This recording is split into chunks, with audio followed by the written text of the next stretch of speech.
you can let go of the profession and the career, but it's such a part of you that you don't need to let go of the enjoyment you get out of it. Hence why you train like it. Hence why it's still so important to you. Because, for example, I know so many people that quit football, put on loads of weight, then because they're not exercising as much, mental health goes down. So do you think that was a huge strategy, not consciously or subconsciously, to sustain that method of training to keep you so fit? And obviously modelling is important with that, but it's like a strategy in a way. Well, this actually brings me up to talking about mental health and what happened, because one of the main reasons my modelling actually took off from the get-go was because of my athlete look, my football look. A lot of photographers were approaching me and wanting to shoot football-related things, retro football. I remember that. Yeah, exactly. Just very, very iconic looks to do with football, because of my legs, because of just my Beckham look, as people used to, or photographers used to describe it. Just very retro, vintage, but football related. So obviously, as soon as that started taking off, my time to actually play football, which is what actually got me to look like that, it started decreasing. I didn't have much time to do that. So that started playing on my mind a lot, because I kept thinking, well, I'm being wanted for this look, which I've achieved by playing football. So now, if I stop playing football, how will I continue having this look? You know what I mean? Yeah. So then it becomes another part of your new identity in a way. So it kind of carries through. Yeah, but the amount of stress I had over that topic, I probably just recently started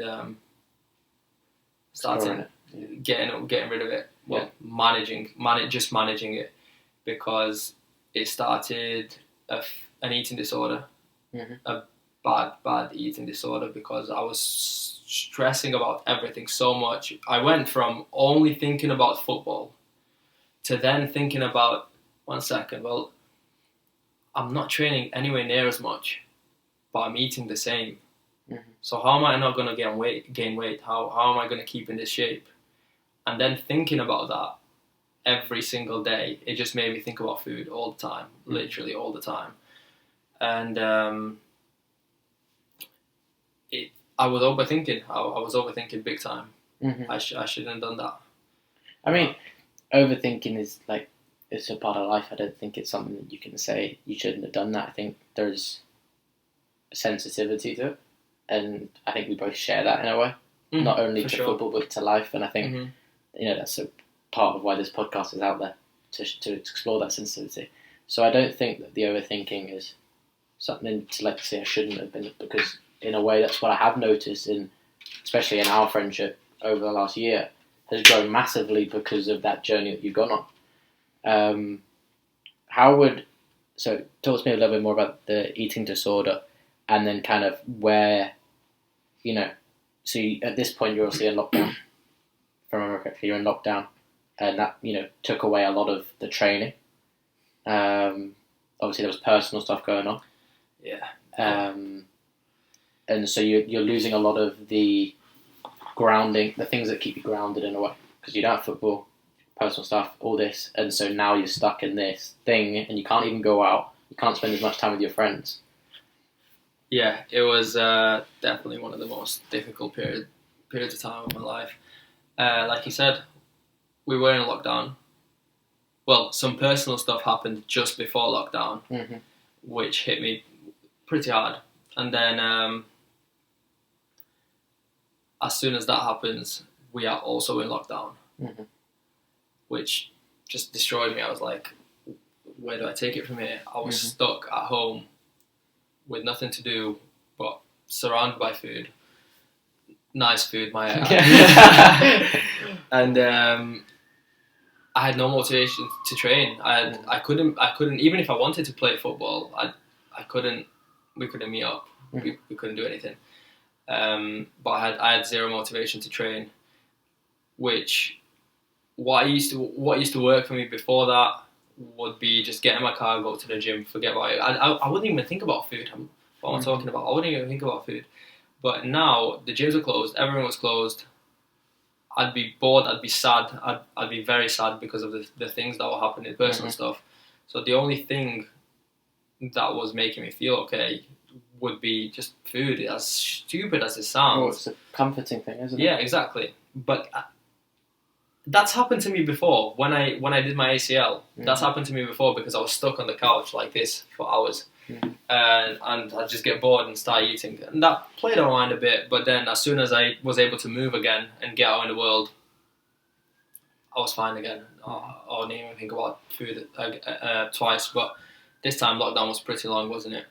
So I was literally stuck in the house with food, and it started playing on my mind so much that I did so much research on everything to do with diet, nutrition, how much you should eat, how not to eat, how to be in a deficit, everything, that I learned so much that I wish I didn't learn in a way, because now, well, from that point on, that's all I could think about. I started tracking everything. It became an obsession. Tracking all my macros, tracking all my calories, making sure I'm in a deficit, making sure I'm in a deficit, but also hitting my protein so I don't lose too much muscle. I was just, honestly, I was overthinking everything to the point where it became so unhealthy, all to the point where all I could think about was food. Do you think in that time that there was still stuff from having let football go coming back up in that like everyday present moment, that where you were bored, you were sat home, you're having to deal with what's going on in your life kind of coming back up? As well as, obviously, I know a lot was going on anyway, but do you think there was stuff from there or whatever? I was missing football, but I knew that there was no one else playing it because it was lockdown. So I guess from that point of view, I wasn't as upset from the football point of view, because I know that other people, as bad as that sounds, like, I'm happy. It's more because other people are going through it. That is terrible to say, but it wasn't that. It was the fact that now this is my career. My look is my career. Yeah. And so then it became another kind of like, it became about ego. Yeah, but it was stressing me out. Exactly. It was. Oh yeah. You know what I mean? It was external. Yeah, it was external, but I can't argue that. It was definitely external because it was my career, but it was playing on my mind because I couldn't control it. Yeah. I was trying my best, but that's all that was going through my head for a long period of time. What I did kind of notice and understand is from that time how much you grew, and I think that kind of reflecting on that time, as difficult as it was, and in a way, quickly before we go into kind of where you've grown and where you've learned, it's so interesting because there's a lot of people right now still in lockdown or similar versions of lockdown. There's a lot of people that have left football in the summer and are struggling or whatever. You know, that obviously this summer's hit football, and like again, not only football hit everyone really, really difficult, like really hard. So there's a lot of people probably in a very, very similar situation to you in the last 6 months. Maybe the first lockdown was different, but at the same time, this affected everyone. And you kind of go back to how did you get out of that in a way? And for the people kind of listening or going through very similar stuff, where's the hope? Where's the light at the end of the tunnel? I was very lucky because I didn't have a gap in between football and modelling. Okay. It was a smooth transition where I was falling it. As bad as it is, and as tough as that process was, I was falling out of love of football, which led me straight to something that I was already part of. An immediate replacement in a way. Exactly. And it was exciting because it was something that I was clearly doing very well in off the bat. I was feeling appreciated in modelling, and I could see it progress straight away. So I can't say that I can relate to people having to cut football out and not having something to turn to straight away. Mm-hmm. I can imagine that would be very, very difficult. Yeah. But I'd say that every end opens a door. 100. I'm sure of that. As long as you look for that door, Mm-hmm. if that makes sense. Because Mm-hmm. you brought up that a lot of people have quit football and they started gaining weight, started letting go of their values, of what made them Who they are. Yeah. who they are, exactly, of their standards. Mm-hmm. So I feel like just sticking to the same standards, because this is, at the end of the day, this is why I said that I still see myself as an athlete, is because I follow the same. I always have the same values. Mm-hmm. I am just as strict with myself training wise. Mm-hmm. I am just as I always keep my standards just as high, Mm-hmm. regardless. This is what a lot of my modelling friends tell me. Like, oh, you're not in that environment anymore. You're not a footballer anymore. This is modelling. You're not in that change room. You're not in that tough mindset anymore. And I say, this is me. This is who I am. I want to be like this. Mm-hmm. This is what's got me here. I trust this. I want to be like this. Mm-hmm. So it's kind of weird because obviously this whole Human Athlete podcast is about finding the human in the athlete image. 100%, yeah. But for you, it's kind of become the two have joined. Exactly, and so the athlete is now the human in you, and because you're not playing football like you were, Mm-hmm. it's that the athlete is you still, and so they're both It's still become the same. me. Exactly. It's become me, because then if you strip that athlete from someone, what if that athlete part has become that someone? You strip away a piece of their personality. Yeah. Mm-hmm. You don't have to. I don't think you have to force it. If you want to continue doing that, maybe some people like me, I would feel lost without that part. I think 100%. It's human athletes are balanced. That's why it's the question, and everyone's going to have their own unique balance and answer to it. But I think to maintain your training is obviously a really important coping mechanism to train like the way to try and play as much football as you can, to try and maintain the same standards mm-hmm. in your advice is huge, and I think that's so powerful.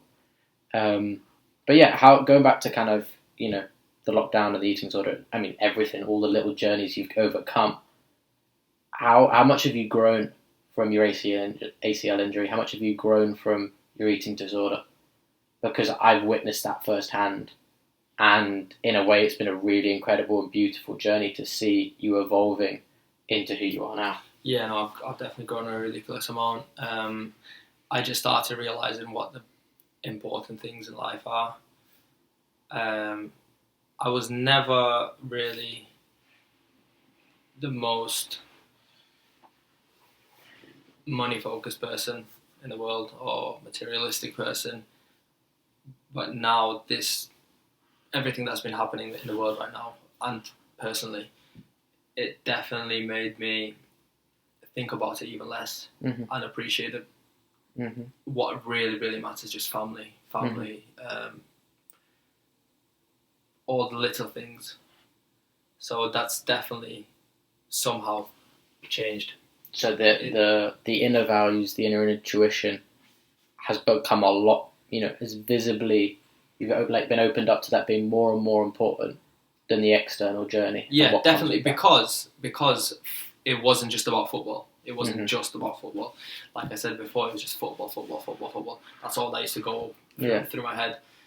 Now I just had time to think about what really matters to me, what really, really matters to me, which to me, it's my family, mm-hmm. and having a great time with them. Like I said, it's up for debate what people think wealth is. Mm-hmm. Time is, well, money's wealth, or what do they say now? Even what's happiness is happiness, and I don't even agree with that. Health is wealth. Yeah, I don't know. I think time is wealth, mm-hmm. but the amount and the quality of it That's why I think there's no point. Energy. Exactly, there's no point having a lot of time on Earth if it's of very bad quality. Mm-hmm. There's no point having great quality of life if you have a very little amount of it. So I think the time and quality of the amount and quality of your time is how wealthy you really are. See, what you're saying to me and what I'm kind of hearing and understanding is that the quality, or even phrase this question, the quality of life, where does that come from in a way? Because obviously it's awareness as well is a big part of it. Is it in that inner side, or what is external? Is it like for you? Because obviously there's a bit of both, but it's kind of like, what is the quality like determined by? Because everyone's got their own meaning. Yeah. What makes you happy? Deep question. Well, it is a deep question, but I think at the end of the day, I think that's the answer to that. What brings the quality? Whatever truly, truly makes you happy. If you're happy just sitting by yourself in a room with absolutely nothing going on, then that's a high quality life, isn't it? Well, if that's a high. I mean, that's what I kind of preach, is that exactly. If you can do that, then nothing can make you unhappy in a way, because you are 100% okay alone in yourself. Mm-hmm. And I mean, if you go into happiness, because then I even say that you'll never be truly happy, because you can't be 100% happy at the time. And that's like... That is so deep. But it's true, because everyone expects you to be 100% happy all the time, and said, that's the goal in life, that's true success. But you're never going to be. And so now we've shamed you for being sad, we shame you for being depressed, we shame you for being angry, when these are like part of who we are as well. And so I think the awareness and the acceptance that that's who you are then gives you that is a success to me. And doing what you want. Yeah, you have to come to accept. Acceptance is huge. 100%. You kind of have to. This is what I struggled with a lot throughout football. Mostly throughout football, just accepting the injury, accepting the performances, accepting the next injury, which was obviously where it capped off. Yeah. Yeah, but coming back to that quality, like we said, the quality of life is what makes you happy. It can be different for everyone. Everyone's got the little things. Like you said a great quote to me. Wasn't it?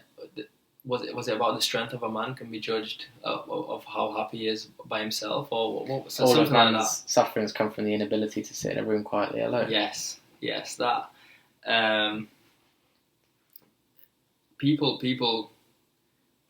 People have the skills to be happy in a lot more situations than other people, if that makes sense. I don't know. I think personally everyone does, but that's exactly what you're saying, is that few... I can't remember this quote, and I saw it in a book, and it said, everyone knows the next step in life, but they'd rather just be chilling. That is deep. That is so deep. It's like that everybody has... And I just finished this book, The Choice. Unbelievable book. I still need to do a book recommendation thing with this channel. But it's about this lady who goes through the Holocaust. And she doesn't really come to accept it. And she goes through all this journey for like 60 years of her life. She went when she was 16. And the whole thing is about every single person has the choice as to how they live their life. And as to what they see, and as to what they focus on, and to who they be. And that is that big thing, what you just kind of touched on, is that every single person, I think, has the choice to do that.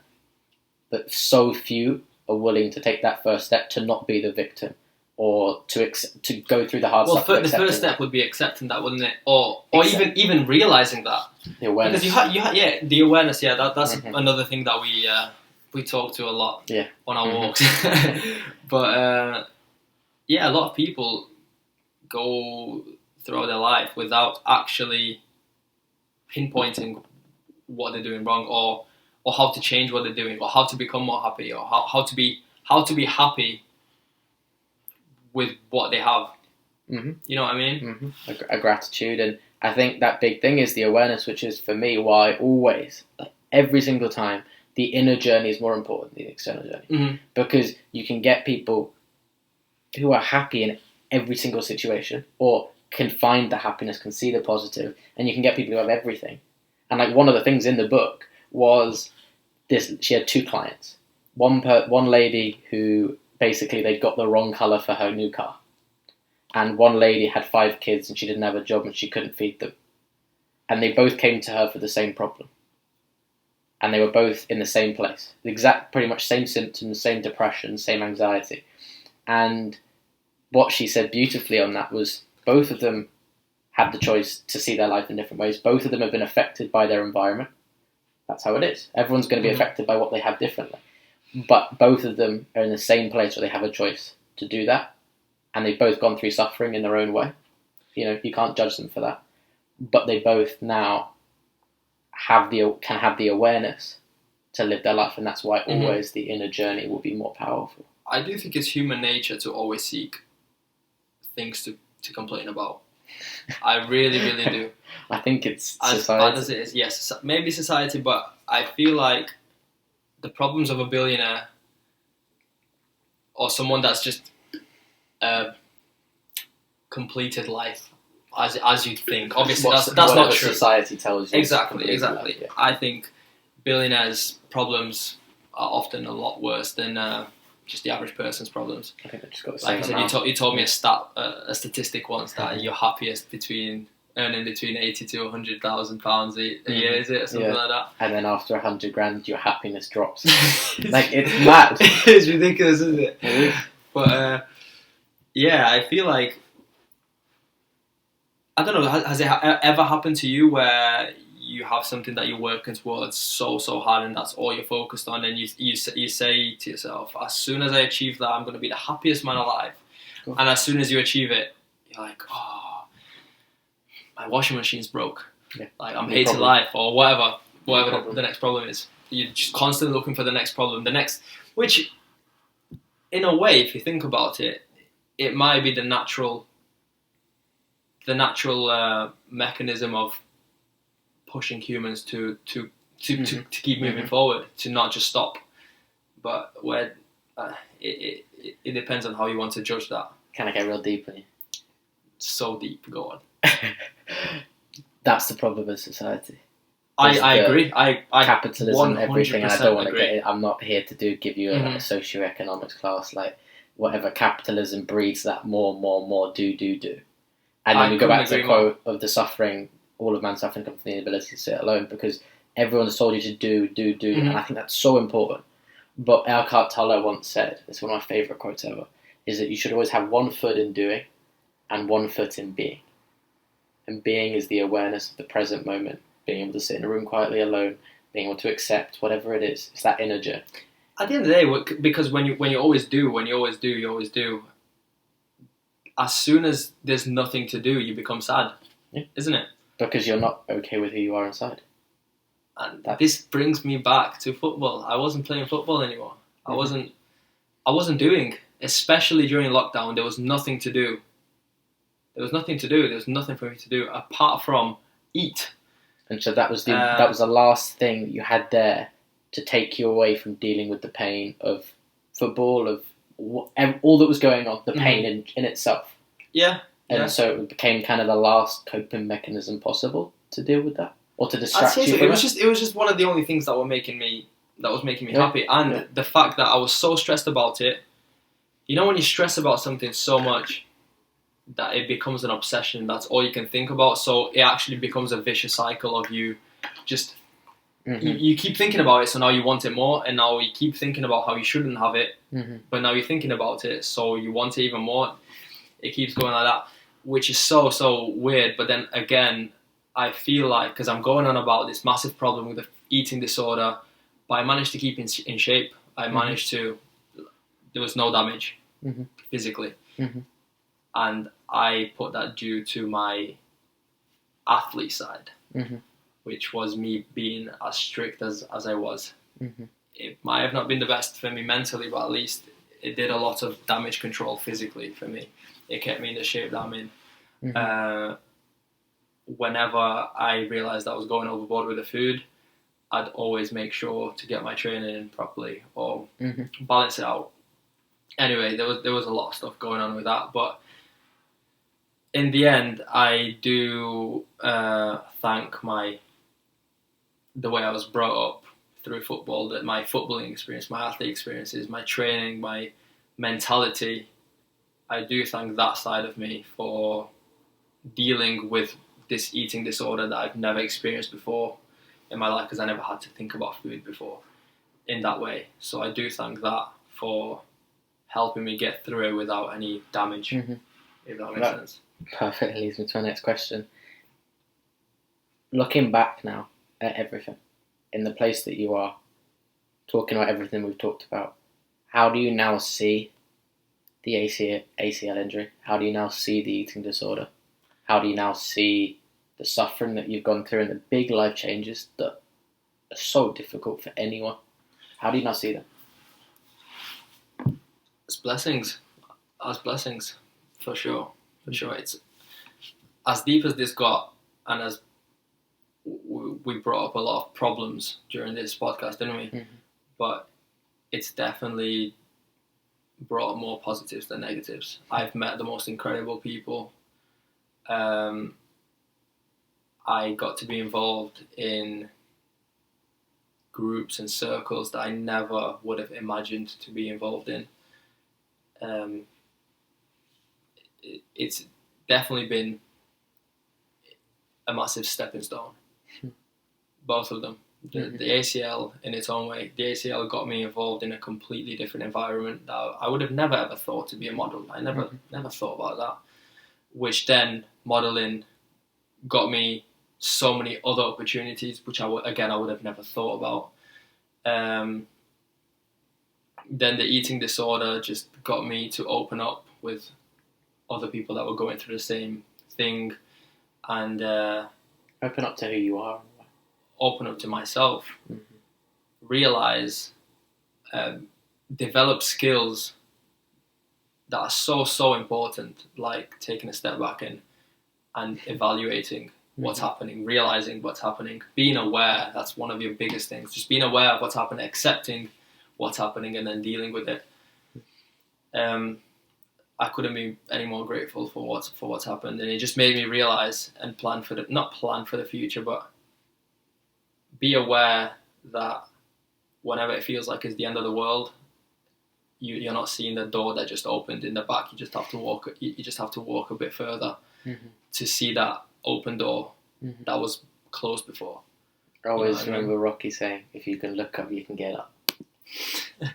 That's a good one. You love your quotes today. I'm on it.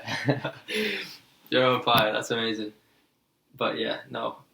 And again, at the time when I got injured, there was no way I could have pictured.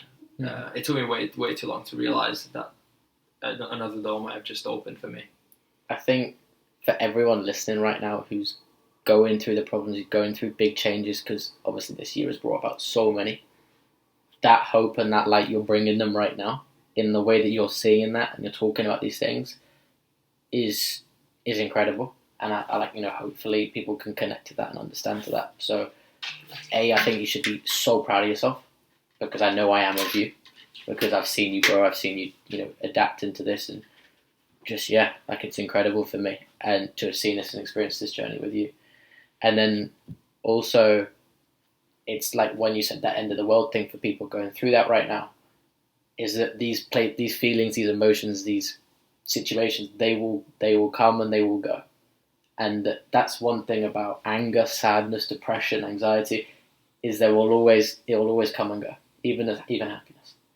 And for those that are in those situations, living proof right now that you've gone through. I really appreciate that, but it's like not even like in like that way, but it's like you're going through big ups, big things that people are so scared of in the football world, in the sporting world.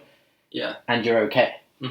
How powerful that is. Well, you see, there's proofs all around us that football, I know how much it means to get that contract, to to be that pro player. And if you're not, what are all my teammates going to think? They're going to think I'm so much worse than them. Because it was always about that competition. Who can be the best? Mm-hmm. Who's the best? It was, even though he didn't want to admit it, it was always there. Even with your best football friend, you were always competing with him. Like, you know what I mean? Ego's a healthy part of life. Yeah, it's a healthy competition, we used to call it. But I don't know if 2 touches of a healthy with us. Probably not 2 It went a bit past healthy. No, but there's so many places to look. Like, there's people out there that purposely quit football. They made it pro, they signed a contract, and they quit football for other challenges, isn't it? Starting their own business, their own clothing companies, blowing up. So you just have to, again, coming back to awareness, you have to be aware of what you're capable of your potential, of what else you could do, what you want to do, of what could make you even happier. So there's proof all around you, but I can't, again, I'm saying all this, but I can't blame them. I can't blame the people for being sad. That something bad happened. That's what we want to promote in a way. It's be sad, deal with it, experience it, accept it. Because if you're not, then you're never going to accept it. Well, if I listen to this podcast the day after my injury, I'd probably have to listen to it again and again and again before it would. But that's the natural journey. Click, you know. Denial. I'd deny it. I would 100% deny it. I'd be like, well, what is there to do? What else is there to do? This is what I want to do. I want to do this. So it's a natural journey that everyone's got to realise out for themselves, and to be able for you to say I'm grateful for that. That shows that you've gone that full circle in that journey, and that, like you said, every bad thing has a new door, every death has a new life. It's that circle, and that's how it goes, and that's beautiful. To round off, kind of thing, what makes you more than what you do? What makes you human?